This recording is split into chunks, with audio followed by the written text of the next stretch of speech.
Bárbara es profesora de historia por la Universidad Nacional de Córdoba y en la Universidad Nacional de Córdoba. Ha ganado una cátedra interina por concurso. Eso lleva mucho trabajo, no es tan fácil. Es docente de nivel secundario también, es decir, se maneja con un rango de edades muy interesante, cosa que no es tan fácil. Ha estado viviendo un tiempo en Alemania. Entonces, ya estamos pensando en hacer algo juntos para el final del año, cuando veamos Heidegger y Gadamer. Entonces, como ella sabe alemán y yo no, pero esos autores trabajan en alemán, la idea de jugar con el lenguaje, que es lo que hacemos en esta cátedra, esa idea de ir interpretando desde el contexto de ellos y nuestro, en una de esas da un resultado libre. Y se ha especializado en lo que antes llamábamos, los que no estudiábamos historia, pero teníamos que saber algo de historia porque hacemos humanidades, la primera Edad Media, la época de los padres de la Iglesia, sobre todo en el occidente cristiano, y que se denomina más concretamente antigüedad tardía. Son los primeros siglos del cristianismo, y ella está trabajando en ese sentido. ¿Por qué lo vemos? Porque para entender el siglo XII, XIII, que nosotros vamos a ver con Santo Tomás, no se entiende si no se entiende todo este proceso de cómo se llega a la Europa medieval, de la época de las catedrales que se siguen cayendo. Yo comentaba con los chicos, Barbie, que cuando se hizo todo el lío de la catedral, que qué horror, y que si uno ponía en plata o no ponía en plata, lo que decía era, a mí me parece que la catedral está viva, porque de hecho las catedrales llevaban tantos años en su construcción que se caían mientras las hacían, se les prendían fuego, se las atacaban. También tenían marcan varios momentos de la historia de esa sociedad. El caso de Amsterdam tenía varios, tenía el gótico, tenía el románico, todo lo que era el arco de entrada. Románico es esto que vemos acá, que es lo previo al gótico, que era la catedral, lo que uno entiende a veces cuando ve la catedral de Notre Dame. El gótico lo ven también acá en los capuchinos, todo lo que significa punta, porque es algo que está relacionado con el cristianismo, cuando quieren volver al inicianismo, digamos, algo significa a los arrianos bárbaros. Entonces la idea de estilo gótico era una manera de enlazar el arte que tenían estos pueblos que se van a conformar con reinos en el territorio occidental con las ideas cristianas, que son las que se van a conformar en esta época. La idea de las puntas era la llegada al cielo, al Dios, que es básicamente las enseñanzas que se siguen o empiezan a transformarse como tal a lo largo de lo que comprende la antigüedad tardía, que es un periodo que va aproximadamente del 200 al 700 después de Cristo. Para que tengan más o menos idea de las dije razones. una idea y empezó a hablar. Yo, antes de seguir, quería hacerte una pregunta. Estoy convencido de que no se puede hacer ciencia desligado de la vida, de la propia biografía sobre todo, especialmente en ciencias humanas y sociales, que es a lo que nos dedicamos nosotros, yo en la filosofía, en la antropología y vos en la historia. Y entonces la primera pregunta que había preparado para hacerte, por eso no quería contar tanto de tu vida, más allá de una cuestión formal y curricular, es ¿por qué historia? ¿Cuántos años tenés, Fabi? Tengo 25, cumplo 26 en 2 semanas. Bueno, ¿por qué historia? Cuando terminé el secundario a los 17 años, siempre supe que no iba a estudiar ninguna ciencia exacta, ninguna ciencia natural. Creo que tengo 10 o 9 años, nunca me interesó, nunca me gustó, nunca me interpeló.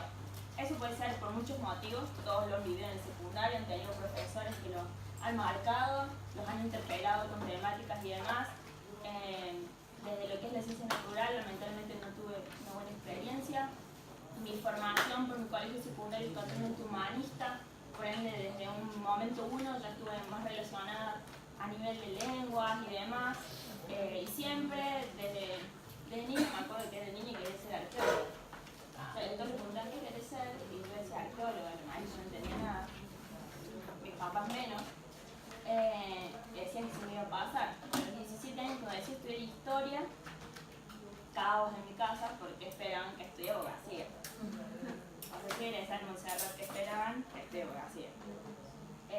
Caos en los padres cuando uno elige la carrera, porque que te vas a morir de hambre, que no sirve para nada. Y a pesar de todo eso dije, bueno, le estamos dando besitos, pero voy a hacer algo que me gusta. Veía también muchas historias que me rodeaban de carreras frustradas, que se habían recibido, sí, una carrera durante 5 años y después habían empezado a ejercerla y la detestaban y para vivir frustrado sobre tiempo. Cuando empecé la carrera, honestamente, y creo que si están en primer año, no saben qué están haciendo. No saben si realmente es lo que les gusta o no. A medida que uno va madurando, madura también con la carrera y empiezan a entender muchas cuestiones. Y con respecto a la historia, siempre lo consideré una herramienta para explicar dónde estoy y por qué llegué acá. Más con respecto a lo que es nuestra historia en particular como pueblo latinoamericano. No estamos puestos acá porque sí, y todo nuestro origen, toda nuestra conformación como sociedades, porque en el caso de la sociedad latinoamericana en general es una sociedad muy particular, tenemos no solo algo que desciende desde los pueblos originarios de aquí, sino también una impronta cultural de lo que fue la colonia. Y la colonia es, o sea, todo lo que es dominación española y además, porque no solamente en Latinoamérica tuvimos la dominación española, proviene de algo más. Y esto es básicamente de lo que vamos a hablar hoy, el mundo medieval. El mundo medieval determina no solo el mundo occidental europeo, sino también básicamente el mundo, porque es de ahí donde viene nuestra diferencia en Occidente y Oriente, por ejemplo. Entonces considero que la historia, como ya decían los griegos, ¿no?, es la madre de todas las ciencias y desde ahí donde se desprendieron las demás junto con la filosofía. La historia no nos sirve solo para saber qué pasó antes y no volver a repetirlo, sino también entender por qué se sucedieron las cuestiones. En cualquier momento que uno estudia historia es algo básico. Estudie la carrera que estudie, es necesario saber historia. Incluso la cuestión, por ejemplo, estudias medicina, alguna ciencia exacta, necesitas saber algo de historia, porque todo tiene un origen y todo tiene también un consecutio que le decimos en latín, o sea, que le decimos en ese caso en el tiempo verbal, ustedes que analizan una cuestión del lenguaje, hay una causa y consecuencia constante que nos rodea, incluso el día a día. Entonces, historia, más allá que nosotros hacemos historia personal, también hay que entenderla de manera global, porque el día a día es también nuestra participación ciudadana. El día que vamos a votar también hacemos historia y también tenemos que tener las herramientas desde la historia para poder ejercer, en el caso de la ciudadanía responsable y coherente, por ejemplo. Por eso, bueno, yo discuto mucho con mis colegas en el secundario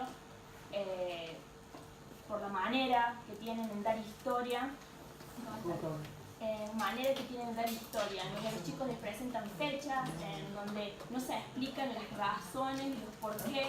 Les puedo asegurar que el 80% de ustedes en el secundario no saben nada de historia argentina, que es lo más probable, y de historia antigua no existe. Hablando de historia antigua, bueno, nosotros vamos a tratar de entender ese fenómeno del cristianismo, de Santo Tomás, pero hay otra pregunta que quería hacer entonces para ir avanzando. Primero, pueden ir tomando nota y escribiendo preguntas, ¿sí?, si lo desean, para la invitada. Yo les decía que en los fueros íntimos son la Barbie para nosotros. Hoy es la profesora García Contreras. Vos estuviste, primero hay un montón de especializaciones que has hecho en orden a tu investigación, tu proceso de investigación. Ella participa de un grupo de investigación que tiene sede acá en la Universidad Nacional de Córdoba y en la Universidad Nacional del Noreste, conformado por un equipo multidisciplinario que además tiene extranjeros, estudiantes de ese tipo de investigación, gente europea que también colabora por la temática, imagino yo. Y una de tus recorridos intelectuales se pregunta por la medievalidad, pero se pregunta por procesos, y por eso también quería escribirlo de tu biografía, por procesos de identidad, de conformación de identidades, de procesos de intersubjetividad producidos o como productores de sentido en la historia, entendía yo, ¿no? Y en este juego entre biografía e historia, sé que has estado haciendo una estancia en Alemania estudiando. ¿Cómo conecta eso con tu interés por la historia, con que sea Europa, y esto que nos dijiste tan claramente, entender los procesos europeos implica entender nuestra propia conformación de la subjetividad latinoamericana. Bueno, mi estadía en Europa me marcó en sentido que estuve en Friburgo, en el sur de Alemania.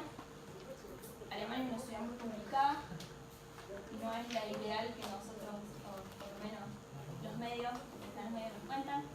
Una sociedad con mucha discriminación, sobre todo a gente que se ve como árabe, como árabe.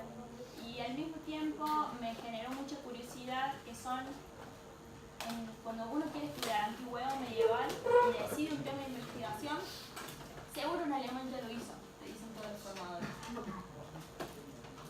¿Por qué? Porque el inicio de lo que es la historia, los primeros historiadores positivistas fueron alemanes y de hecho la base de nuestras fuentes fueron recopiladas por alemanes. La base de mi compendio de fuentes con el que yo trabajo, que fue escrito en la época romana, fue directamente agrupado por historiadores alemanes en el siglo XIX, por ejemplo, y hoy lo tenemos digital y cualquiera puede ingresar, por ejemplo, y lo dan sin pedir dinero y demás. Por eso ya se hizo cargo del Estado alemán a partir del 2002, pues estaban en convenio en diferentes bibliotecas e institutos en Alemania.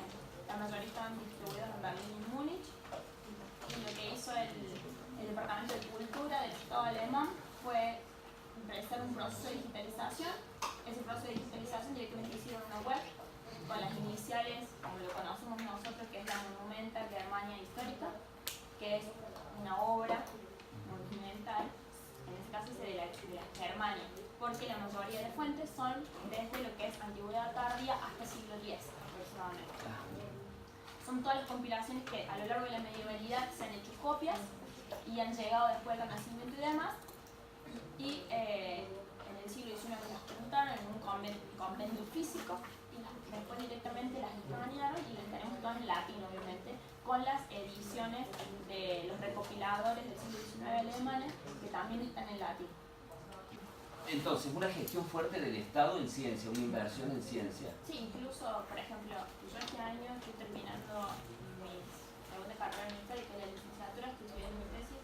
El año que viene comienzo mis postulaciones doctorales y uno de los destinos en donde se garantizan mejores condiciones de trabajo es Alemania, ya que ellos te pagan, si uno sale y se las becas, pagan absolutamente lo que es estadía. Son becas estatales. Sí. Bueno, ¿querés que vamos al tema? Pues sí. Nosotros nos vamos a poner a charlar de cualquier cosa que nos gusta. Nos ubicamos más o menos, antigüedad tardía, decías, del siglo II de la era cristiana en adelante. 3. Una pregunta, algo que yo le había tirado a los chicos, pero ahora que está el especialista me da miedo repetirlo, es esto de que se dan como unas condiciones para que el cristianismo, que había sido poco más que una manifestación del judaísmo al principio,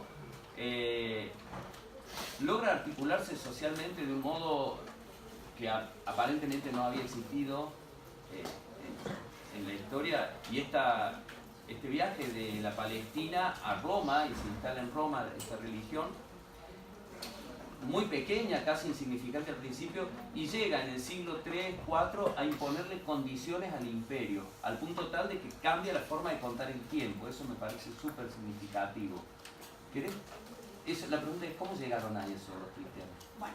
A que hoy contemos el tiempo como ellos decidieron en el siglo III, IV. En sí, primero hay que entender la idea de antigüedad tardía. Es un término que se acuñó por primera vez en 1970, o sea que no hace mucho. El creador de este término es Peter Brown, que es un historiador británico, obviamente, que ahora está trabajando en Estados Unidos. Él tiene un libro que es Antigüedad Tardía. Es un libro cortito, muy introductorio, no hace falta saber mucho de historia porque la idea de su libro era divulgación. Y lo importante de este término es que él lo propone como un periodo, como le dije anteriormente, que se extiende del 200 al 700, en donde se generan una serie de cambios, principalmente sociales, que van totalmente atados a la cuestión política y a la cuestión religiosa, de esta nueva religión que es el cristianismo. Por eso es importante el término de lo que es antigüedad tardía.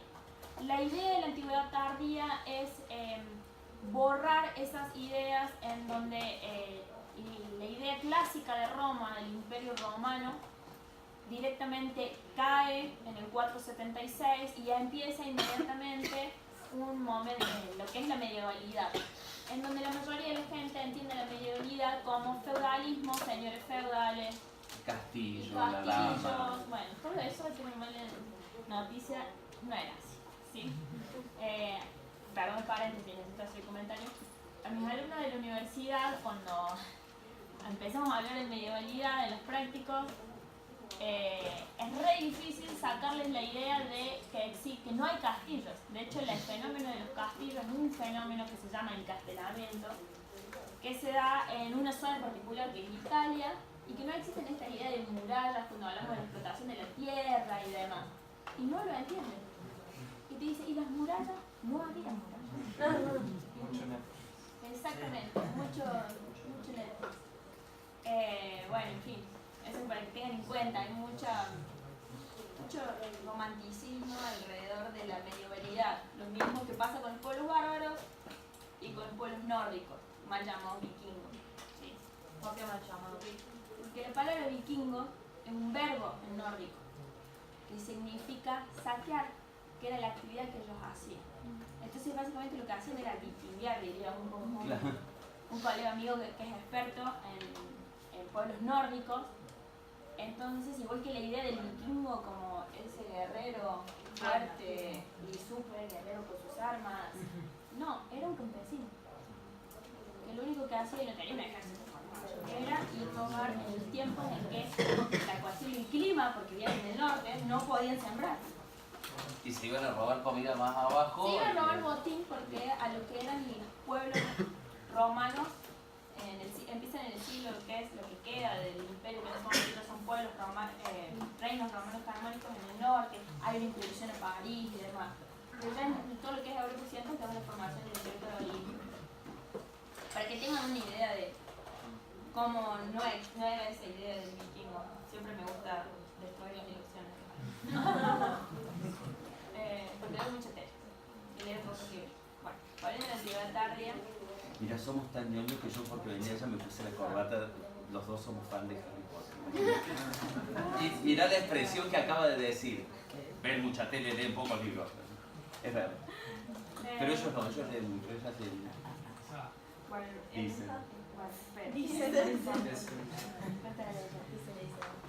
bueno, dentro de estos cambios dentro de lo que es la antigüedad tardía a nivel social, va atado directamente, como dije anteriormente, con la cuestión política y la cuestión religiosa. A nivel, no sé si lo habrán visto en el secundario, además, en lo que es el siglo III para Roma, siempre hay lo que se denomina la crisis del siglo III. La crisis del siglo III marca un cambio muy fuerte en lo que significó la organización del imperio a nivel político, económico y sobre todo social. ¿Cómo va a este terreno a formarse derivado de estos cambios? Lo que va a permitir que el cristianismo se desarrolle de la manera en que se desarrolló y empiece a extenderse en diferentes ámbitos de la sociedad. A nivel político, tengan en cuenta que se deja atrás la idea de la Roma clásica, en donde están los emperadores que van heredando, como por ejemplo todo lo que son los antoninos, Marco Aurelio, capaz que lo conocen por la película, Cómodo y demás. En la época de crisis, que aparte de una crisis política, hay una crisis monetaria muy fuerte, en la que no me voy a meter porque podemos estar años, comienza lo que es, surgen unos hombres nuevos, que es un término que a los romanos les encanta utilizar, el homus novus. Estos hombres nuevos son hombres que vienen desde lo que es la periferia del imperio y que son jefes militares. Jefes militares. Estos jefes militares comienzan a tener un papel más importante dentro de las decisiones de Estado. Entre ellos, el que inicia este ciclo es Diocleciano. ¿Por qué es importante? Porque Diocleciano es el que va a reorganizar el Estado. Entonces, se pasa de una desestructuración que implicó este momento de crisis económica, también atravesado por cuestiones de crisis en las fronteras principalmente, en donde empiezan los primeros pueblos bárbaros a presionar. La idea de la presión de los pueblos bárbaros va más a nivel en esta época de saqueos. Habían empezado a entender la posibilidad de aliarse en la frontera y si dos pueblos diferentes se juntaban, ingresar al imperio, saquear y desordenar lo que era la vida romana. Entendamos la vida romana algo muy estructurado, en donde la administración estaba bien centralizada en un poder central, se extraían impuestos, era todo un sistema totalmente aceitado con respecto a la organización económica, política y social de un territorio tan amplio como lo que llegó a ser el imperio. Cuando los bárbaros empiezan a presionar en todo lo que es la frontera renano-danubiana, el Rin, más o menos para que tengan una idea, separa Francia de Alemania, Danubio está en la zona de Bulgaria y demás. Esa frontera empieza a ser presionada por estos pueblos. Eso genera que el ejército tenga que ser colocado en esas zonas. Un ejército profesional, bueno, esta presión en la frontera de estos primeros pueblos lleva a que todo este ejército profesional romano se lo despliega en los fronteras. El ejército se le paga. ¿Sí? Si estamos en una crisis económica, estamos en un conflicto. No podemos pagarle el sueldo al ejército. Si no podemos pagarle el sueldo al ejército, era su trabajo, que hace trabajo. No trabaja. Entonces, Diocleciano cuando asume a lo que es el trono, él era un jefe de ejército que viene de las capas sociales más bajas, que son muy llamativos ya que la gente que llega como jefe de ejército y demás, hay toda una carrera normalmente auspiciada por lo que son estas familias senatoriales, en donde uno tiene el dinero para dedicarse a este tipo de actividad, así como era la actividad política. Cuando Diocleciano llega al emperador, lo que hace es reorganizar el territorio, bueno, son las famosas reformas dioclecianas. Él llega a finales de lo que es el siglo III y divide, por ejemplo, el imperio en provincias más pequeñas. ¿Para qué? Para cobrar más impuestos. Extrae de la población los impuestos para poder colocarlos en los sueldos de los soldados, controlar la frontera. Yo quería preguntar, Sí. ¿los bárbaros presionan Roma por la crisis o porque los bárbaros presionan surge la crisis? No. Los bárbaros son un factor que a esta crisis económica que se genera internamente en el imperio se suma. Es un malestar. Los bárbaros siempre estuvieron, sí, ya estaban en crisis. Los bárbaros siempre estuvieron en la frontera. De hecho, los romanos a lo largo de todo lo que es el imperio hay tratos constantes. Hay muchísimas fuentes que nos hablan de los diferentes tratados con los bárbaros y demás. Aprenden a mantenerlos divididos, como de frase romana, divide et impera, divide y reinarás, así los mantenían. Cuando los bárbaros comienzan a entender que pueden aliarse y presionar al imperio, es como cuando empieza como otro factor a desarticular este sistema estático y bien aceitado romano.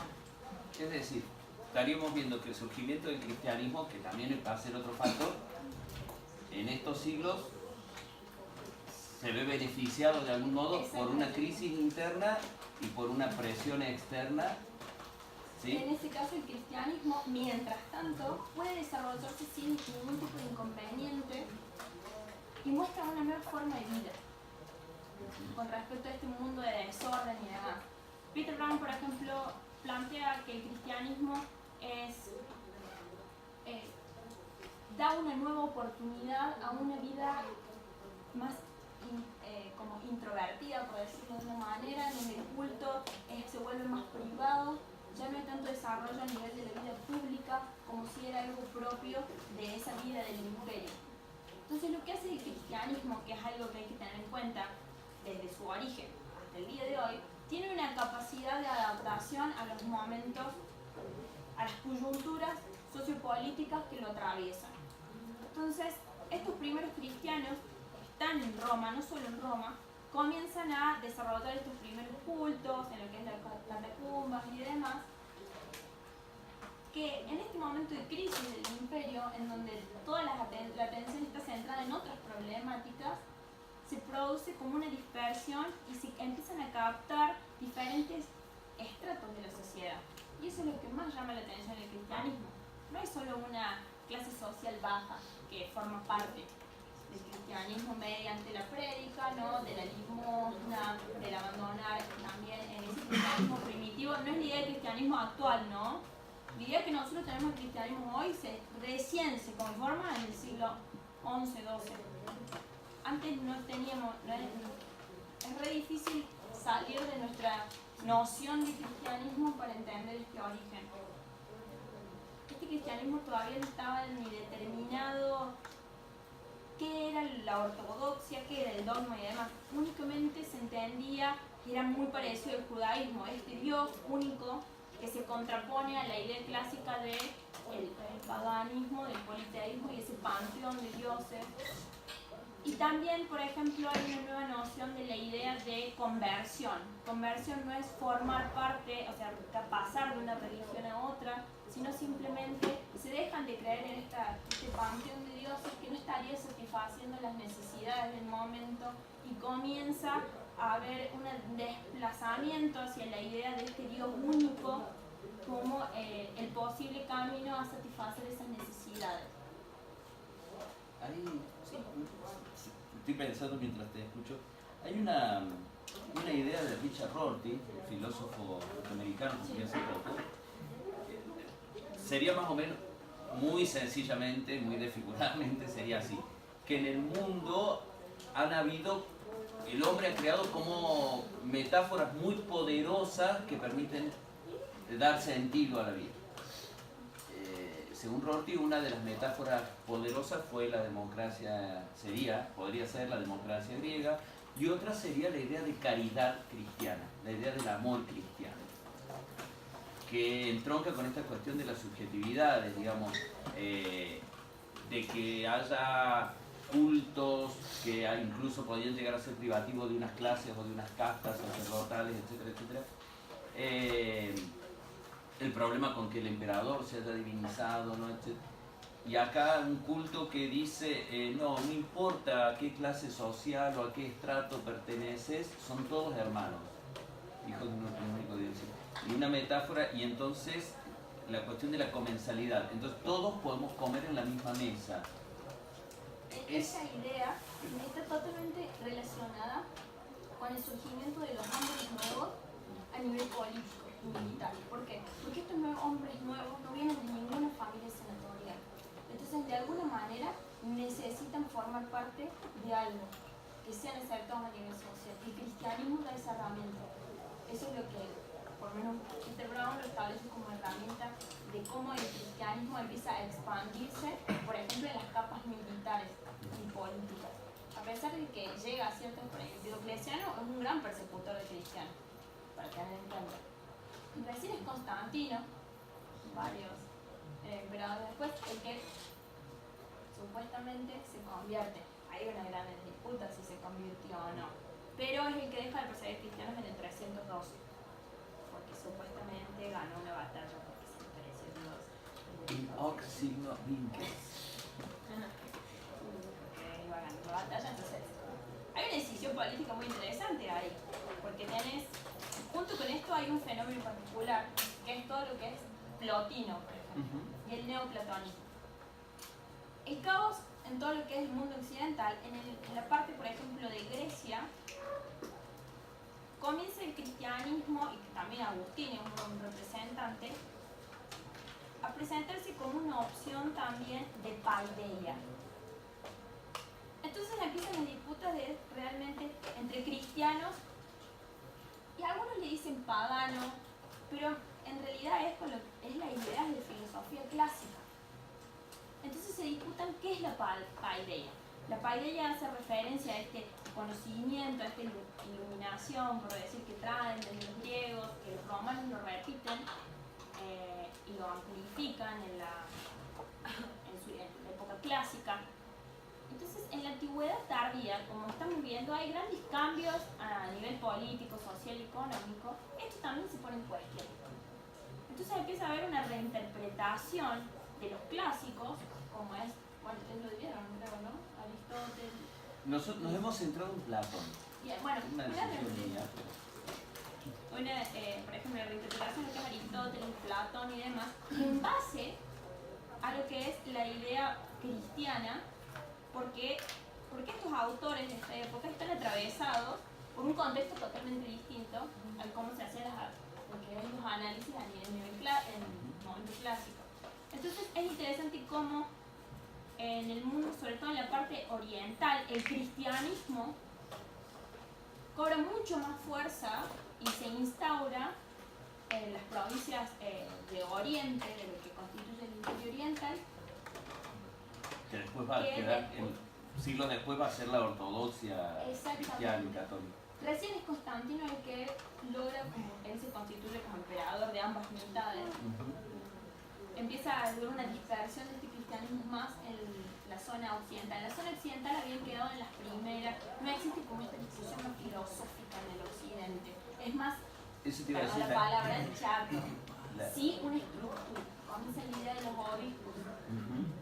Sí, hay una estructura, sí. del jefe de comunidad, digamos, pero las disputas teológicas para generar el compendio dogmático, digamos, y es Oriente en la discusión Platón sí, Platón no, Aristóteles sí, ¿Qué parte de Aristóteles Platón no. sí y qué parte, por ejemplo, la idea de Platón, mundo visible, mundo invisible, también lo toman, qué nos sirve, qué no? Y no sirve la transliteración de las almas, pero sirve que el alma sea inmortal y vuelva al uno. Y son, ahí dejo hablar para que se nos vaya. Había una pregunta, Sí. Y esas ideas, por ejemplo, son las que empiezan a dar origen a las herejías dentro del cristianismo. Dentro del cristianismo, en esa época, hay miles de tipos de cristianismo. El más interesante, o bueno, el que también más atraviesa, es el arrianismo. Que hay que hablar de ¿Cómo llega el cristianismo que nace más que nada en el Oriente?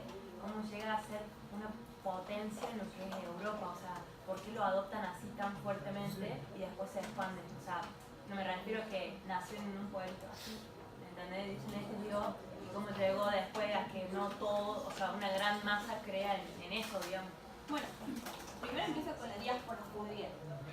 Durante el Imperio Clásico, cuando los romanos destruyen el templo judío y ellos tienen que dispersarse por el mundo, comienza esa dispersión de pequeñas comunidades a lo largo, en ese momento, el mundo conocido es el Imperio. Y es el Imperio Romano, básicamente Oriente, Occidente, todo forma parte del Imperio.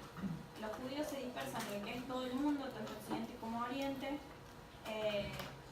y tienen las pequeñas comunidades. Después, todas estas coyunturas políticas, sociales, económicas llevan a que comiencen a desarrollar todos sus cultos y demás, y de manera pública al principio, porque después al principio era bien privado. Tenemos toda esta de las catacumbas, por ejemplo Italia está plagada de catacumbas, pero que es Roma, y a partir de este cambio que se sucede en el siglo III, hay un terreno más fértil para que este fenómeno comience a expandirse tanto en Occidente como en Oriente. Ahora, cada zona tiene su particularidad. Oriente tiene esto que hablamos de discusiones filosóficas que van a dar origen a diferentes tipos de cristianismo, que van a incursionar también en Occidente de diferentes formas. Y por otro lado, es Constantino, cuando deja de perseguir a los cristianos en el 312, donde comienzan los cristianos ya a tener un rol social y político, porque no solo deja de perseguir a los cristianos, hace algo que es muy interesante, que es él quiere colocarse o intenta de a poco colocarse dentro de esta estructura que estaba conformándose en la iglesia para tomar decisiones al respecto. De hecho, la Biblia es decisión de él. Él es el que empieza esta tradición de concilios. Esta tradición de concilios que después va a seguir por sus predecesores, llevan a el armado del dogma cristiano, que después es tomado en el siglo XI y estructurado en la idea que nosotros conocemos bien vertical de la Iglesia Católica actual, ¿no? Por Gregorio. Esa idea la conservemos porque es donde nosotros vamos a meter con Santo Tomás. Una idea de una creación estructurada de modo vertical la fórmula clásica es donde lo menos perfecto sirve a lo más perfecto. Y eso tiene unas consecuencias tremendas a nivel de la constitución de las subjetividades y del dominio de unos seres humanos sobre otros. Quien pueda decidir qué es lo más perfecto, le va a decir a otros que son menos perfectos y por lo tanto que están al servicio de los que son más perfectos. Hay una cosa bastante... Bueno, hay un texto interesante que habla de los órdenes, que es de George Dewey, que nosotros siempre lo damos en la cátedra, que habla de los órdenes sociales, que son el que trabaja, el que reza, En milites. son varios, esos tres. Eso es para analizar esa cuestión que se establece desde la Pero que idea eso ya es siglo XI. Acá se está armando. Digo, qué interesante. Digo, hay una claridad para la pregunta tuya. Es decir, hay un emperador que se da cuenta la llegada que tienen ya a esa altura. Lo que sería, tampoco estaba tan claro que había curas, monjas, pero digamos los jefes de las comunidades cristianas, que se llamaban presbíteros, que quería decir viejo, y obispo un poco eso, es decir, el viejo que cuida la comunidad. Entonces tenían como su palabra, su consejo, sus decisiones repercutían en la vida de la gente. Y eso hace que Constantino, de algún modo, y esa sería la pregunta, se dé cuenta, digamos, no solo eso, sino que estas decisiones, digamos, de que eso podía favorecerlo o no su propio manejo del imperio a nivel sí, político. obvio que les favorecía, pero lo que hay que tener en cuenta es que ya ahora el cristianismo a esa altura, que ya estamos en el siglo IV, cambia en el sentido que toma las clases dominantes. Claro, o sea, ya no viene solo del predicamento Porque, sobre el ¿quiénes pueblo. son las clases dominantes? Las clases dominantes eran las que se podían, en este caso aristocracia, todo lo que se denomina élite senatorial en este periodo, son las que podían hacer todo un desarrollo de las discusiones filosóficas. Porque si vos te dedicabas a esa cuestión de pensamiento, lo más probable es que eras un terrateniente, que tenías esclavos, que producías, entonces podías dedicarte a filosofar. Y es esta clase la que empieza a entrar en discusión con el cristianismo y a tomar elementos, que es lo que recién les decía de cómo van surgiendo estos nuevos tipos de cristianismo, como es el arrianismo, que principalmente se dan en las provincias del oriente externas. Ahí también es en ese contexto en donde surge Agustín, por ejemplo, junto con Arrio. Arrio, por eso se llama arrianismo, porque es el que predicaba, toma las ideas platónicas del mundo visible y del mundo invisible, en donde él nos plantea que el mundo invisible es ese Dios que lo vemos y creen en ese Dios único y que Cristo es simplemente un mensajero, no forma parte de Dios. Uy, estamos en un problema. Porque para el cristiano forma parte, pero todavía no está la idea de Trinidad. La idea de Trinidad todavía no se establece más adelante. Miren, para que sepan. Entonces, ahí empieza una discusión, porque esto mucha gente empieza a decir, ah, sí, comparto esto, ¿por qué? Porque hay mucha gente formada que tiene todo este bagaje platónico reinterpretado en base a estas ideas. Entonces, uno como emperador está en un dilema social complicado. Entonces, ahí tiene que encontrar una forma de conciliar. No, y a ver, Porque a nivel social estas no discusiones eran a muerte. Es decir, es súper interesante para mirar cómo la discusión por las palabras son discusiones, me parece a mí, sobre lo que decimos que es lo real. El que tenga la fuerza para imponer el sentido de las palabras es el que cuenta la historia. Es el que decide por dónde va la historia, el que decide quién es lo humano, qué no es, quién es el Dios, quién no lo es. Y básicamente crea humanidad, digamos. Y en ese contexto es donde surgen la mayoría de los que se denominan los padres de la iglesia. Porque básicamente Son los primeros escritores. Los primeros escritores que empiezan a hacer esas discusiones y se colocan. Los primeros que están Agustín, más adelante ya tenemos a lo que es Isidoro, Gregorio de Tours, más adelante, ya con los francos. En el caso de Occidente, estas discusiones se dan más una vez que desaparece la estructura del imperio y llegan los bárbaros y se conforman como reinos. O sea, llegan los bárbaros. Los bárbaros ya forman parte, sí. Sobre el cristianismo, en realidad, que es lo que nosotros estamos viendo. He tenido una duda siempre, digamos. Tengo entendido que el cristianismo va como a captar, digamos, la atención de la gente por algunas cuestiones. Entre ellas voy a hablar de los. Primero, del tema del lenguaje, ¿no? Un lenguaje bastante sencillo que va a calar, digamos, en la representación de la gente. Y por otro lado, que es arriba mi pregunta, ¿de qué época viene la idea de salvación? Que para mí es muy importante en el cristianismo, que puede entender un futuro, digamos, donde uno se pueda salvar. Y, claro, ¿de qué época va? Y si tiene que ver un poco con el cambio de paradigma en relación al tiempo lineal, ¿no? Esto del futuro, ¿no? En contraposición a un tiempo más Cíclico de la cíclico, ecuación. exactamente, que es un tiempo característico de la cultura. Con respecto a la idea de salvación, Morir de amor con la pregunta. con respecto No a saben lo que se viene ahora. la idea de salvación es posterior a lo que es el cristianismo actual. De hecho, la idea de salvación es posterior. Uno de los primeros padres de la iglesia que lo trata es Isidoro de Sevilla. La idea de salvación está atada a la llegada de los pueblos bárbaros, porque existe un conflicto de intereses muy fuerte, junto con la idea de los demonios como representación del mal.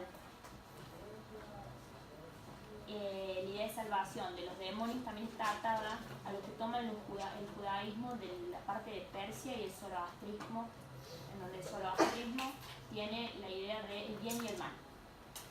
Entonces, esa idea del mal en Occidente representa, los judíos que lo traen es representado por demonios, que la idea de demonios ya estaba en la época clásica como un error, un error.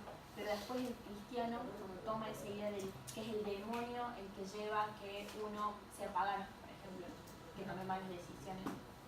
Entonces, en ese momento, cuando ya el cristianismo se transforma en una religión de Estado, comienza la idea de salvación. ¿Por qué? Porque tenemos que salvar a los demás y traerlos hacia nosotros. Esa es la idea. Cuando recién se transforma en religión oficial, en el 368, si no me equivoco, con Teodosio el Grande. Digo, qué interesante esa idea. Está toda la función en política, ¿no? Es fantástico. Esto es decir, el cristiano, dentro de las sectas judías de esta época de la dispersión, de la diáspora, es la única secta que tiene un mandato de abrir la comunidad y hacer que más gente se sume. Que también los cristianos lo entienden después que se fue Cristo, digamos, no es tan inmediato. Es decir, el judaísmo no es una religión, en su aspecto religioso, digamos, teológico, no es una religión que se abra para convertir a otros. No, luego comienza con esta idea y es a partir de la salvación lo que permite, porque la idea de conversión que se trata a los inicios del cristianismo no es la idea de la conversión, no vuelvo cristiano. Claro. Y acá aparece reinterpretada la idea, que eso es una cosa que dijiste súper interesante, este adaptarse a las coyunturas temporales del cristianismo que le permite sobrevivir. Esa adaptación se da sobre todo a nivel de la reinterpretación de sus propias palabras, del mandato bíblico, ¿sí? Incluso cuando, por ejemplo, el trabajo de los filólogos es esa interpretación, ¿no? De término por término de acuerdo a la época, la utilización de ciertos términos en latín, de ciertos términos en siríaco, por ejemplo, a qué se quiere llegar con cierta utilización de palabras, verbos. Bueno, eso es un análisis sumamente interesante. Se llega a decir en algún momento, ¿vieron el Génesis? Sí. Génesis 1:1, al principio existía Dios, el Espíritu de Dios se movía sobre las aguas y Dios dijo que se haga la luz y existió la luz. Eso es un texto judío más nuevo que el segundo en realidad es más viejo, pero está puesto como capítulo 2, como Génesis 2, y que es el famoso que uno conoce de que lo hizo de barro, le sopló la nariz, le hizo los animalitos, después le sacó la costilla. Ese dios más antropomórfico del 2 es más antiguo que el dios de Génesis 1, que es una voz que habla y cuando habla crea, que eso a mí me parece una metáfora fabulosa. Bueno, pero No, y lo que quería decir es esto, fíjate cómo el cristianismo después vuelve sobre ese texto de al principio estaba Dios y el Espíritu de Dios se movía sobre las aguas y Dios dijo y existió para decir, ahí está la Trinidad. Dios existía, el Espíritu se movía sobre las aguas y dijo. Después, en el Evangelio de Juan, va a decir al principio existía la palabra era Dios, la palabra vino a los hombres y es la encarnación de Jesucristo. ¿Sí? claro, pero Hay una interpretación de eso. la idea de Trinidad, Los judíos no tenían Trinidad, digamos. no, y los cristianos hasta siglo VI no tienen Trinidad. Exacto. Es Tienen que una- porque estaba la discusión si era hijo, si no era hijo. Hasta que no decían que formaba es hijo. parte de Dios, era una parte de Dios o simplemente un mensajero. Claro. Por ejemplo, en el caso de los arrianos. Recién en el O si concilio no es un semidios como Hércules. recién con Justiniano Ujú. se establece la Trinidad y se establece el arrianismo como una herejía, por ejemplo. Pero creían que es arriano no quiere decir que no sea cristiano. Era cristiano, pero no cristiano arriano. La mayoría de los pueblos bárbaros que ingresan al imperio son arrianos, por ejemplo. Y conviven en un imperio cristiano. Sí, así, digo, conviven mucho tiempo, muchas formas, muchas interpretaciones del modo de ser cristiano. Sí, sí, eso sí. Cuando convivían con los cristianos, los bautizaban sí o sí, ¿o no? No necesariamente. Porque Como lo más. en la serie. ¿En qué momento me preguntas? No, te digo porque cuando hablan de salvación me hace acordar a la serie Vikingos, que justamente cuando los nórdicos se meten ahí en el imperio romano, que dice, bueno, si vos querés convivir acá en nuestras tierras, te tenemos que bautizar, o sea, ya Claro. nuestro Dios y todo eso. Pero estamos siglo VIII ya. Ya se convirtieron los bárbaros al cristianismo niciano. Tenemos el cristianismo niciano hasta el concilio de Nicea, en donde se establece el dogma y el arrianismo como una herejía. Ya el dogma empieza a tomar la forma que va a consolidarse en el siglo II. Las primeras incursiones de los vikingos en esa zona es a partir del siglo VIII, que ingresan por París y ahí ya tenemos lo que es imperio más transformado, lo que es los carolingios, tenés los reinos bárbaros mucho más establecidos y la mayoría de los reinos bárbaros ya se convirtieron del arrianismo al nicianismo, ya son cristianos católicos como podemos decir. ¿Cómo? Wessex. Bueno, así se llama, no sé, no sé si Sí, ¿qué? el imperio, no. No, el imperio es claro, está en... Estoy hablando de la serie, es yo un reino, sí. Es un reino de Inglaterra, digamos. El reino Inglaterra, de sí. Wessex, ahí va. Sí, eso sí se mantiene. Ah, mira. Incluso en la época romana es una decisión muy importante. Claro, estaba ese Wessex, Northumbria. Sí, no la recuerdo, tenía mi mapa mental. Son los reinos Sí, de pero hay la algunos costa que no. donde Sí. llegan, digamos. ¿Cómo estás, Flor? ¿Cómo les va? Hola. Hola, buen día a todos, ¿cómo están? Bueno, bienvenida. Me quedo un ratito como oyente para escuchar. Estamos Estoy todos en clases, escuchando. pero si me lo permiten. ¿Hay lugar, Flor? No, acá tengo, acá. Si no, acá. Acá me quedo bárbaro. Muchas gracias. Una pregunta, vamos a la... estamos así como en un lugar súper... Es mucha información. Es mucha Necesita información. hablar de, por ejemplo, es inevitable no hablar de los bárbaros, pero si hablamos de los bárbaros vamos a estar hasta. Sí, Yo quería hacer una pregunta más propiamente histórica, digamos, ¿no? perdón, digo para que en el concepto en el que estamos trabajando, lo histórico es todo esto, ¿no? Es un concepto mucho más interdisciplinar de cómo se trabaja, de la historia, es entender todos estos procesos, como vos lo decías muy bien, como complejos y no como lineales. Pasó esto, dale. Sí, sobre algunas características, digamos, propias del siglo III o internos del Imperio Romano, digamos, que nos puedan dar luz o cuenta de la crisis. Algo que también he tenido dudas sobre la movilidad de las fronteras en relación a los bárbaros, ¿no? Y no sé si ahí también podemos hablar de la figura en ese contexto de los hospitalitas, digamos. De los hospitalitas. ¿No? De los hospitalitas que también se trabaja sobre todo para ese periodo. Primero hay que entender la frontera, no como una cuestión estática, sino entender la frontera, como dice Frederick Parks, como una cuestión porosa y de constante contacto entre un lado y el otro. No es que la frontera un muro, no es el muro de Trump, sino que es simplemente unas fronteras naturales, estamos hablando de la antigüedad. Estas fronteras naturales tenemos, como les dije antes, el Rin y el Danubio. En toda esa zona fronteriza hay diferentes huestes romanas, que era ya el ejército profesional. Como nos preguntaba el compañero, la idea de las hospitalitas. La idea de las hospitalitas era un fenómeno propio de Roma, en donde los vecinos romanos tenían la obligación, por una cuestión de derecho, de recibir a la soldadesca, darle una porción de tierra, darle comida, un tercio de las producciones para abastecerlo. Era también una forma de pago que tenía el imperio Por para... la protección de las mismas fronteras. Exactamente. Este fenómeno de las hospitalitas es tratado por un historiador que es Walter Goffard, y él considera que es por este mecanismo que el ingreso de los bárbaros se dio al imperio.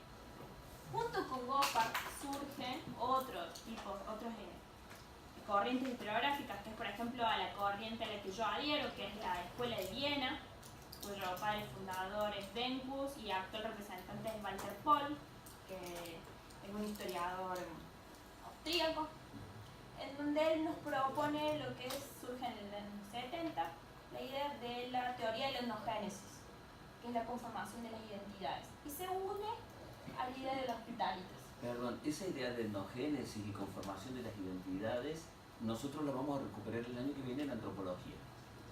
Es clave. ¿Sí? No creo que se acuerden el año que viene. Yo les voy a decir, ¿se acuerdan cuando el año pasado Barbie dijo?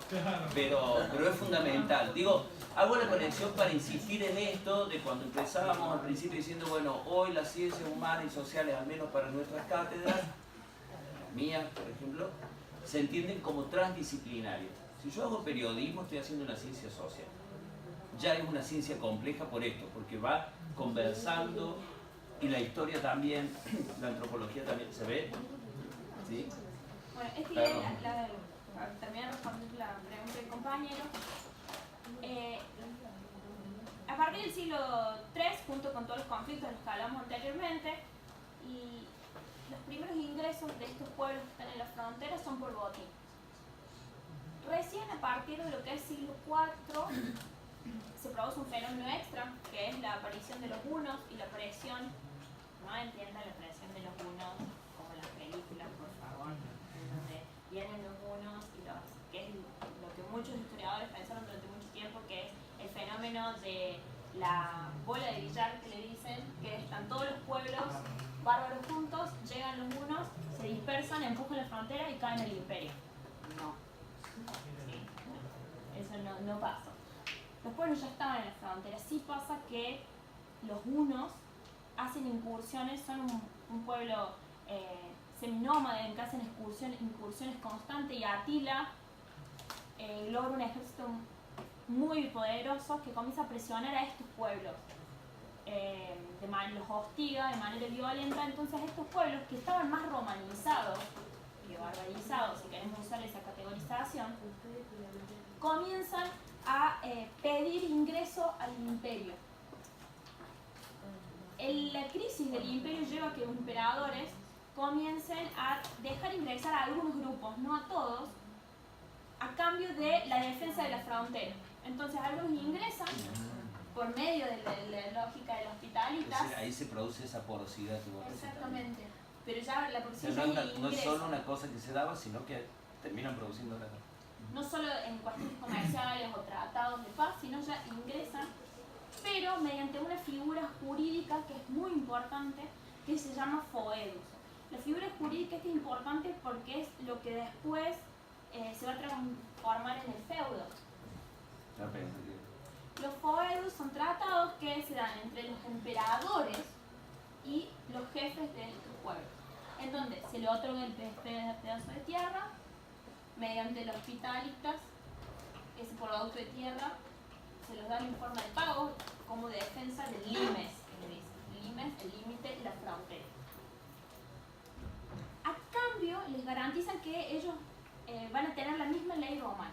O sea, tienen que pagar impuestos y demás, pero que nadie va a abusar de su condición de bárbaro. Y ahí ingresa la cuestión social, en donde el concepto romano de bárbaro viene de los griegos, ¿no? Como alguien incivilizado, que salvaje, y todo lo que uno puede leer en las fuentes, que dice, por ejemplo, que comen carne cruda, y para un romano eso es terrible, que beben vino sin agua, por ejemplo, que es algo que heredan de los griegos, lo mismo que en su momento dijeron de los macedonios.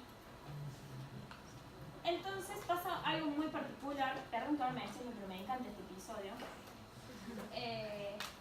Este pueblo que ingresa, que son los tervingios, que se quedan en el limes renano, el gobernador de esa zona, junto con la población romana, vende a los hijos de este pueblo como esclavos, los explotan, todo lo que el emperador se había comprometido no lo respeta.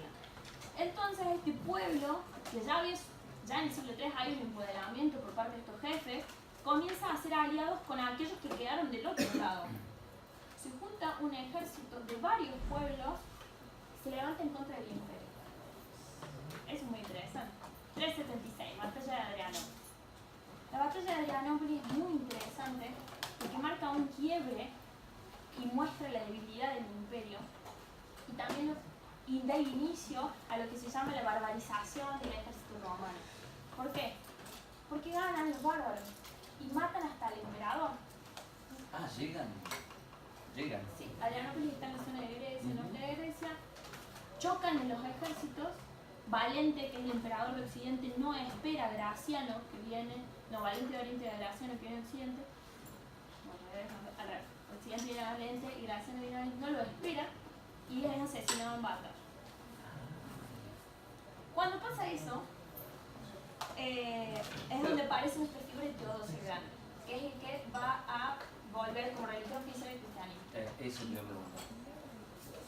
Teodosio le da una nueva connotación a la figura jurídica del foedus. El foedus ahora tiene que firmar un tratado. Tenés una horda de bárbaros armados que no están muy contentos. Entonces Teodosio firma un foedus, pero bajo otras condiciones. Ahora los que ponen las condiciones son el rey. Entonces ingresan, se les da de nuevo, utiliza el recurso de los hospitalitas, en donde ingresan, se les dan directamente porciones de tierra, en donde pero se conserva la autonomía de los jefes bárbaros. Ya no hay derecho romano.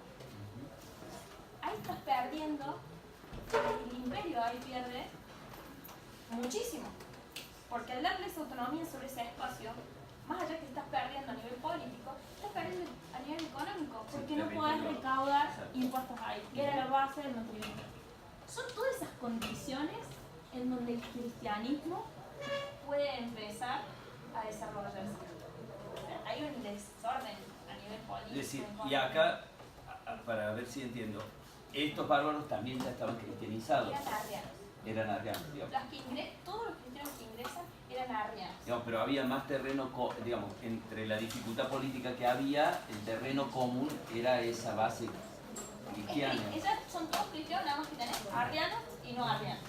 ¿Por qué? Porque estos bárbaros vienen de la zona de lo que es más oriente. Y ese contexto en el que hace decir, bueno, no solo, como había hecho Constantino, es una religión más aceptada por el Estado, sino que con Teodosio, por estas cuestiones, también se convierte en la religión y se anulan las otras en ese momento. Exactamente. El problema nuevo de Teodosio, que es algo genial, es que ahora sí somos todos cristianos y no vamos a perseguir más a los cristianos y demás, pero ahora tenemos muchos tipos de cristianismo. ¿Y qué es el cristianismo? Entonces él sí se coloca y se da este fenómeno del cesaropapismo que se llama, en donde él se coloca como jefe ecuménico, en donde crea los consejos y cuando hay un problema, directamente los diferentes obispos van a ese consejo y deciden al respecto.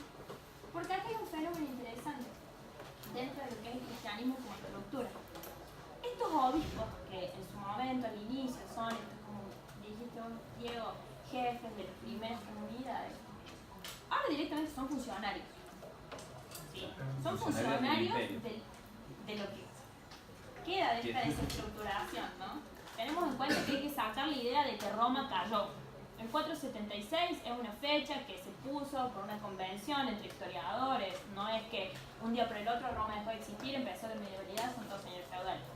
No, ni siquiera la gente sabía que cambió de eso, es algo que nosotros hoy lo utilizamos.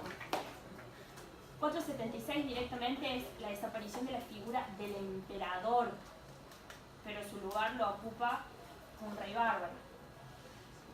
¿Qué es lo importante? Los obispos, ahora ya empiezan lo que se llaman las carreras eclesiásticas. El ingreso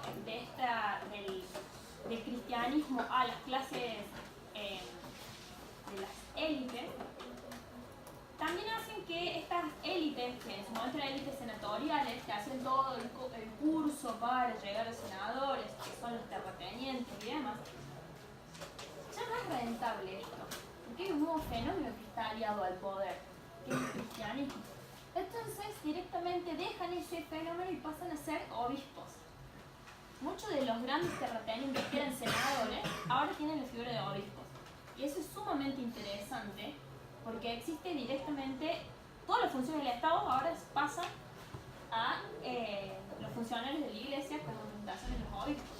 Ahí Yo quería preguntar porque me perdí un poco en el momento en el que Constantino deja perseguir a los cristianos, ¿sí? Él puede ser entonces, o sea, mi pregunta va a que en qué momento aparecieron esta imagen de los obispos como tal. Si para el momento de Constantino todavía el cristianismo no estaba puesto como tal como religión. Pero los obispos siempre son las cabezas de las pequeñas, empiezan como cabezas de pequeñas comunidades, O sea que y ellos después se están... van constituyendo. No es la idea del obispo actual, ¿no? No, claro, ellos están como desde el momento de los cultos, en las catacumbas y es... Ah, bien. De hecho se dice que el primer obispo de Roma fue San Juan. San Pedro. Sí, pero San Juan es el que primero que está El primero establecido. y el otro es el que llega como papa después, digamos. Claro, el primer papa sí es San Pedro, porque es el pie Juan el que escribe el Evangelio de Juan, que no se sabe. que no se sabe, pero ese es el que juegan Ok. la idea del más místico. Para sacar la idea del obispo y papa, porque después se juntan, pero no tienen la misma idea del papa actual y hay como... Allá hay una pregunta más. Yo quería ver una conexión, digamos, esto de que nos permite ver continuidad en nuestra propia historia. Cuando Bárbara recién decía, asumen las funciones de funcionarios del Estado, ¿sí?, de la gestión estatal en algún sentido, hasta 1800, ahora no me voy a acordar, si vos te acordás decir la fecha exacta, hasta 1880, 1890 no existía el registro civil. En la iglesia se anotaban los nacimientos y se anotaban las muertes y se anotaban los matrimonios, por ejemplo. Es decir, incluso en la época ya ni siquiera no colonial, en la época postcolonial, en la conformación de nuestro propio Estado nacional, todavía había funciones que hoy son del Estado que le correspondían a la Iglesia. Entonces, digo, hay como para entender un poco esto, cómo es que eran funcionarios del imperio. Bueno, en algún sentido tenían funciones así. Cuando desaparece la estructura del imperio como tal, la única institución o grupo instituido con ciertas facultades administrativas es la iglesia. Entonces, desde esa época son los encargados de llevar el conteo no solo de nacimiento y demás, pero por ejemplo, para estudiar, nosotros para estudiar todo lo que es la explotación de la tierra, la mayoría de los documentos que se conservan son documentos eclesiásticos, de cómo dentro de los eclesiásticos mantienen, ¿no?, todo un conteo de sus propiedades y de lo que posee cada propiedad. Eso se sigue desarrollando a todo lo largo de la Edad Media, la modernidad, y obviamente como tal llega a lo que es la iglesia que se instaura desde la colonización en toda Latinoamérica. Allá tenés una pregunta. En 312, cuando Constantino deja de perseguir a los cristianos, usted dijo que en 476 desaparece la figura del emperador. ¿Qué emperador era? Era un emperador niño, se llama Rómulo Augustulo. Ah, y había estado después de Constantino. No, muchos emperadores más. Porque después de Constantino hay varios, para recordar, hay Valente, que es el que pierde la batalla de Adrianópolis, después tenés Teodosio Grande, Teodosio Grande se vuelve hereditario nuevamente, y están sus hijos que también son niños, y una serie de emperadores, y ahí está atravesado porque estos emperadores tienen, al ser emperadores niños, tienen un funcionario que los guía que suelen ser principalmente bárbaros. Entonces hay una cuestión ahí de poder y demás que lleva a que saquen y pongan emperadores, que maten a este, que reclamen dos emperadores al mismo tiempo. En ese caos que se da, llega el último emperador de Roma, de la parte occidental. Tengan en cuenta que esto estamos hablando de la parte occidental, la parte oriental se mantiene como Imperio de Oriente hasta la llegada de los turcos en 1453. Y el último es un niño que es Rómulo Augustulo, que es el que es depuesto, o sea, directamente sacado por Odoacro, que es rey de los Hérulos. Que Odoacro después es sacado por mi amigo Teodorico el Grande de los ostrogodos. Yo hago ostrogodos. Mi trabajo de investigación es sobre ostrogodos. Eso era el Imperio Bizantino. No, el Imperio Bizantino es todo lo que es Oriente. Ah, Sí, Teodorico está relacionado con Oriente porque de allí viene. Pero todo esto de sucesión de emperadores pertenece a todo lo que es Occidente.